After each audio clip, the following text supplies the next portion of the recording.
해남 옥매광산 피해자와 유족들이 국외가 아닌 국내 강제동원 피해자라는 이유로 피해 보상이 이뤄지지 않고 있습니다. 피해자와 유족들은 제대로 된 진상조사만이라도 이뤄지기를 바라고 있습니다. 광주 전남에는 안중근 의사와 관련된 동상과 사당 등 기념물이 전국에서 가장 많습니다. 황해도 출신으로 호남과 인연이 없는 안 의사의 기념물이 많은 이유 취재했습니다. 택배기사들이 휴가를 가려면 웃돈을 줘 대체 근무자를 구해야 합니다. 택배기사들의 휴식 보장을 위해 관련 법안 통과가 시급하다는 지적이 나오고 있습니다.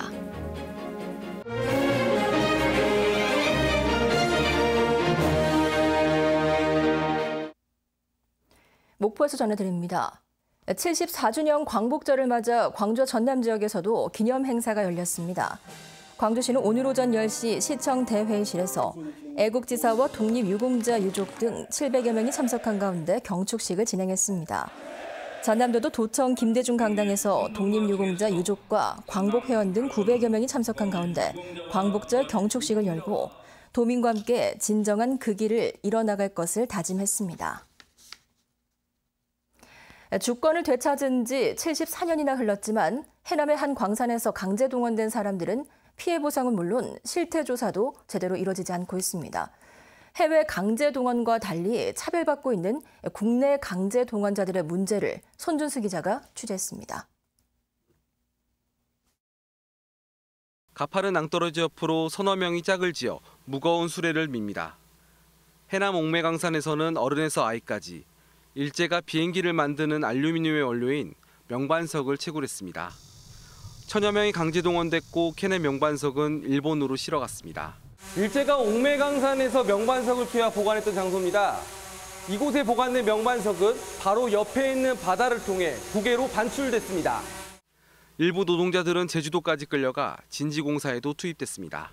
그러나 해방 뒤 고향으로 돌아오다 배가 불이 나 침몰하는 바람에 100여 명은 고향 땅을 밟지 못하고 희생됐습니다. 구제활동에 산 사람을 놔두고 온 것이 좀 그때 원통하고 분하고 말이었네. 나라가 힘이 없어가지고 이 모양이다 하는 거. 여기다 김 씨 같은 국내 강제동원자들은 보상 한 푼 받지 못했습니다. 2007년에 제정된 국외 강제동원자에 대한 특별법은 국외 강제동원자로 제한됐기 때문입니다. 어떤 보상을 원하는 것도 아니고 우리 역사의 기록에 남겨야 되고 우리 후손에 물려줘야 되고. 국내에서 강제동원됐다 보상도 받지 못한 피해자는 연인원 650만 명으로 추산됩니다. 일단은 이분들의 피해 실태를 먼저 정부가 파악을 해야 되고 그리고 나서 그와 관련된 이분들에 대한 지원금이라든가 이런 제도에 대해서도 법을 만들어서 지원을 해야 된다고 생각을 합니다. 일제강점기 감시 속의 중노동에 시달리며 강제동원된 국내 피해자들의 눈물은 여전히 마르지 않고 있습니다. KBS 뉴스 손준수입니다. 올해는 안중근 의사의 하얼빈 의거가 있은 지 110년이 되는 해입니다. 전국에 안중근 의사의 기념물이 많은데 그중에서도 가장 많이 분포한 곳이 바로 광주 전남입니다. 황해도 출신의 안 의사는 리순 감옥에 투옥돼 순국하는 날까지 호남과는 이렇다 할 만한 인연이 없는데 무슨 이유에서일까요? 김혜정 기자가 취재했습니다. 국내 유일한 안중근 의사의 사당은 전남 장흥에 있습니다. 일제가 순응한 시인 안의사 가문을 몰락시켜 제를 지낼 수 없게 되자 이 장흥 유림인 안홍천 선생이 나서 1955년 문중 사당 한 켠에 만든 겁니다. 지어놓고 이승만 박사를 가서 만나가지고 휴요를 하나 써주라 그래가지고 해동명언이라는 걸 써갖고 오셨어요. 이승만 박사 직접 쓰신 거예요. 4년 뒤인 1959년 대한민국 최초로 만들어진 안의사 동상이 현재 위치한 곳은 장성 상무대입니다. 당초 서울 남산에 세워졌지만 얼굴과 의복이 실제 모습과 다르다는 이유로 철거된 뒤 육군 보병학교가 위치한 광주 상무대로 이설됐다가 장성으로 이전할 때 함께 옮겨간 겁니다. 실제로 안중근 의사가 남긴 유목 중에서도 위국 헌신 군인 본분이라는 유목이 있습니다. 안중근 의사 스스로도 군인으로서의 어떤 정체성을 강하게 갖고 계셨던 것 같아요. 그런 점에서 상무대에 있는 것은 굉장히 자연스럽다고 생각합니다. 61년 최초의 숭모비도 광주에서 만들어졌습니다. 이 숭모비는 25년 전 중해공원 안중근 동상 제막과 동시에 사라졌다. 최근 나주의 한 석재상에서 발견돼 오는 10월에 다시 세워질 예정입니다. 전국에 분포한 안중근 의사의 동상은 13개, 이 가운데 5개가 광주 전남에 있습니다. 광주 학생운동이 바로 이곳에서 일어나서 일종의 당시 해방 이후에 광주의 어떤 지역 인사들께서는 이 광주야말로 또는 이 전라남도야말로 항일의 일종의 성지 아니겠느냐.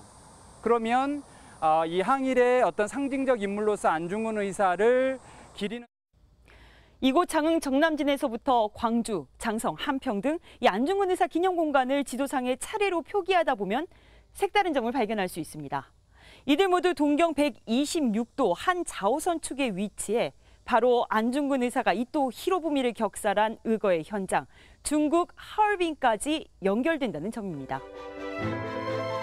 평화와 항일, 안중근 의사의 정신은 항일 고장 남도에 흐르고 있습니다.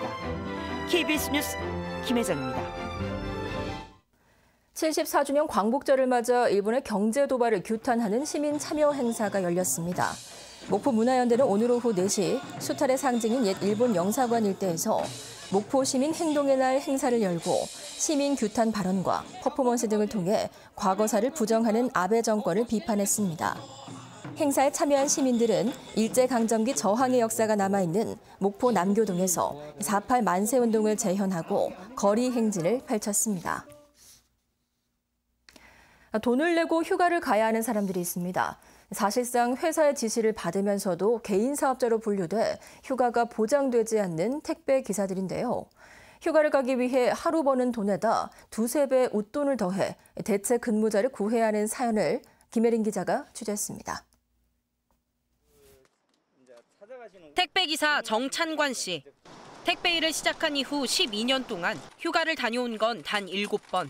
보장된 휴가가 없다 보니 불가피하게 휴가를 낼 때는 만만치 않은 손실을 감수해야 합니다.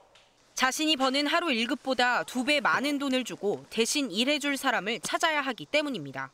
이틀을 부탁을 했었는데 110만 원이 들었어요. 한 550개 정도 되냐, 2,000원씩. 그냥 그렇게라도 가야 되는 상황이어서 간 거예요. 110만 원 더 부담을 하고. 현행법상 택배 노동자들은 개인 사업자로 분류돼 휴가를 가려면 자신의 택배 물량을 퀵이나 콜밴 등 다른 업체에게 더 높은 수수료를 지불하고 배달해야만 합니다. 과거에 1,500원에서 2,000원이던 대행업체 수수료는 최근엔 많게는 3,000원까지 올랐습니다. 정 씨가 휴가 당일 배달할 물량이 200개였다면 택배 하나당 880원의 수수료를 받아 하루 17만 6천 원을 벌게 됩니다. 하지만 대체 인력에게 이 일을 맡길 경우 택배 하나당 3천 원씩 모두 60만 원을 정 씨가 부담해야 합니다. 하루 휴가를 60만 원 주고 사는 셈입니다. 택배 경력 3년 차의 임회찬 씨도 일을 시작한 뒤 가족들의 장례식도 제대로 챙기지 못했습니다. 대체 인력 비용도 부담스러운 데다 각자 맡은 물량도 많아 동료들에게 부탁하는 것도 입이 떨어지지 않습니다. 부담스럽죠. 옆에 동료도 자기 구역을 해야 되는 구역이 있는 거고 거기에 플러스 내 구역까지 와서 해주셔야 되는 거잖아요. 자기 물량도 많은데. 8월 16일과 17일, 1년에 단 이틀만이라도 휴가를 보장해달라는 택배기사들의 절박한 외침. 하지만 관련 법안은 이달 초 발의돼 법안 통과까지는 적지 않은 시간이 걸릴 것으로 예상됩니다. KBS 뉴스 김혜린입니다. 3대 항일운동으로 꼽히는 광주 학생 독립운동의 도화선이 됐던 댕기머리 소녀 박기옥 선생이 대통령 표창을 받았습니다. 국가보훈처는 오늘 열린 광복절 행사에서 1929년 10월 나주역에서 광주로 통학하는 열차에서 일본 학생에게 희롱을 당해 광주 학생운동의 시발점이 됐던 사건을 토대로 박기옥 선생 등 178명에 대해 독립유공자로 포상했습니다. 박기옥 선생은 또 이듬해 1월에는 시험 거부 백지동맹 등 전남여고 학내 시위에 참여했다가 퇴학을 당했고 신안군 남태도 소작쟁이 항쟁을 주도한 서태석 선생의 아들과 결혼하기도 했습니다. 광복절을 맞아 목포와 여수에서 시작해 도라산역까지 830km 구간을 운행하는 8.15 전남 평화통일열차가 대장정에 나섰습니다.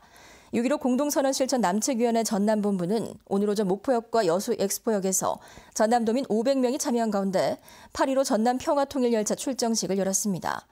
6.15 공동선언실천 전남본부는 용산역과 도라산역에서 플래시몹을 펼친 뒤 오늘 오후 광화문에서 열리는 평화 손잡기 행사에 참석했습니다. 오늘 오전 9시 30분쯤 해남군 현산면 달마산 8분 능선에서 50살 한모 씨가 다리를 다쳐 거동이 불편하다는 신고가 접수돼 소방당국에 의해 2시간 만에 구조됐습니다. 소방당국에 따르면 한 씨는 산을 오르다가 발을 헛디뎌 다리가 골절됐으며 구조된 뒤 병원으로 옮겨져 치료를 받고 있습니다. 오늘 오전 10시 25분쯤 신안군 앞에 분메리한 도로에서 운행 중이던 5톤 화물 차량에 장착된 크레인이 풀리면서 전신주를 들이받았습니다. 이 사고로 인명피해는 없었지만 전신주 주변에 있는 마을에 15분간 정전이 발생했습니다. 경찰은 차량에 장착된 크레인이 갑자기 풀려 사고가 났다는 운전자 56살 이모 씨의 진술을 토대로 정확한 경위를 조사하고 있습니다. 광주시와 전라남도 교육청이 오는 22일부터 다음 달 6일까지 2020학년도 대학 수학능력시험 원서를 접수합니다. 지금까지 목포였습니다.